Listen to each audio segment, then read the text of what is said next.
Model 5 से related second question करते हैं। क्वेश्चन है यहाँ पे, इस sum of money invested at compound interest amount rupees 1728 in 3 years and 1875 in 5 years, what is the rate of interest. हमें question में रेट ऑफ इंटरेस्ट बताने की क्या है और हमें कंपाउंड इंटरेस्ट पे मनी दी हुई है 3 साल के लिए 1728 रुपए और 5 साल के लिए 1875 रुपए।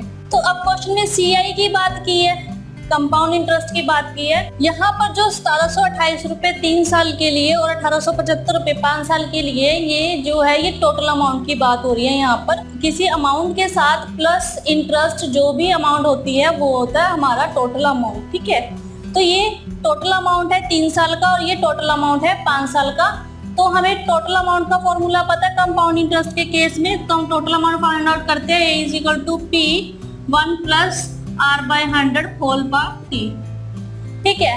अब हमें क्वेश्चन में 3 साल के लिए 1728 रुपए दिए हुए अमाउंट, तो अगर हम पुट करें 1728 = P हमें क्वेश्चन में नहीं दिया हुआ, 1 + R हमें फाइंड आउट करना है, होल पावर T है यहाँ पर 3 ईयर।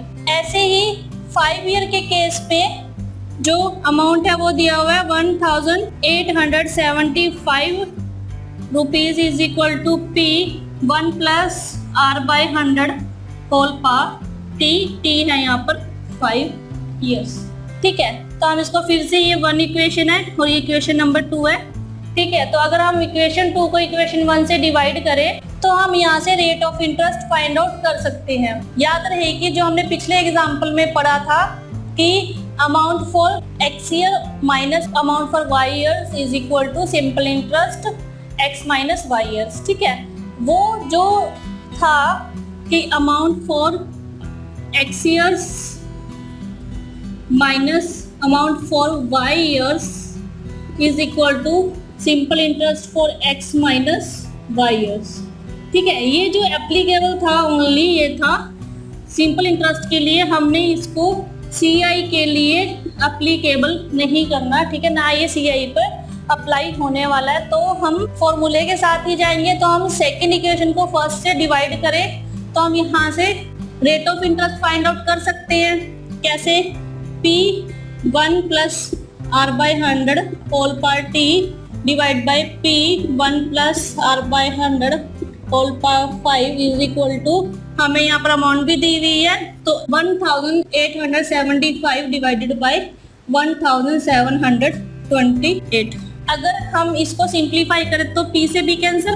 तो हम लोगों ने पढ़ा था a की power m divide by a की power n is equal to a की पावर m माइनस n, ठीक है। तो हम इसको उस फॉर्मूले से अगर यहाँ पर देखें तो हम पावर को माइनस करेंगे क्योंकि डिवाइडेड के टर्म में है, तो यहाँ पर आएगा 1 + R/100 होल पावर 2, ठीक है। 5 - 3 2, तो ये 3 पे जाएगा 576 और ये 3 पे जाएगा 625, ठीक है। तो 625 डिवाइड बाय 576, तो ये इधर स्क्वायर है तो हमें इधर अंडर रूट लेना पड़ेगा। तो 1 + R/100 is equal to √625 bye 576। तो ये सिंप्लीफाई करें तो इसको ये आएगा 1 + R/100 इज इक्वल टू 625, 25 × 25 625 और 24 × 24 576, तो 25 डिवाइड बाय 24, ठीक है। तो अगर हम यहाँ से R की वैल्यू देखें तो ये आएगा R/100 इज इक्वल टू 25 - 24 - 1, क्योंकि ये +1 है तो उधर जाके -1, तो ये आएगा R/100 is equal to 25 - 24 bye 24 1/24। तो अगर हम यहाँ देखें तो R आएगा is equal to 4.1%। Approx 4% rate of interest आया है यहाँ पर इसको सिंप्लीफाई करके। तो आप इस तरह से इन क्वेश्चन को सॉल्व कर सकते हो। सिंपली आपको जो फॉर्मूला दिया है उसके अकॉर्डिंग आप पहले 3 ईयर का अमाउंट दिया है उसको फॉर्मूला के अकॉर्डिंग पुट ऑन करो, फिर नेक्स्ट 5 ईयर का जो दिया हुआ है उसको पुट ऑन करो, ठीक है, हमारे पास 2 इक्वेशंस आ गई। इक्वेशन 2 को इक्वेशन 1 से डिवाइड करेंगे तो हमारे पास रेट ऑफ इंटरेस्ट आया 4% पर एनम।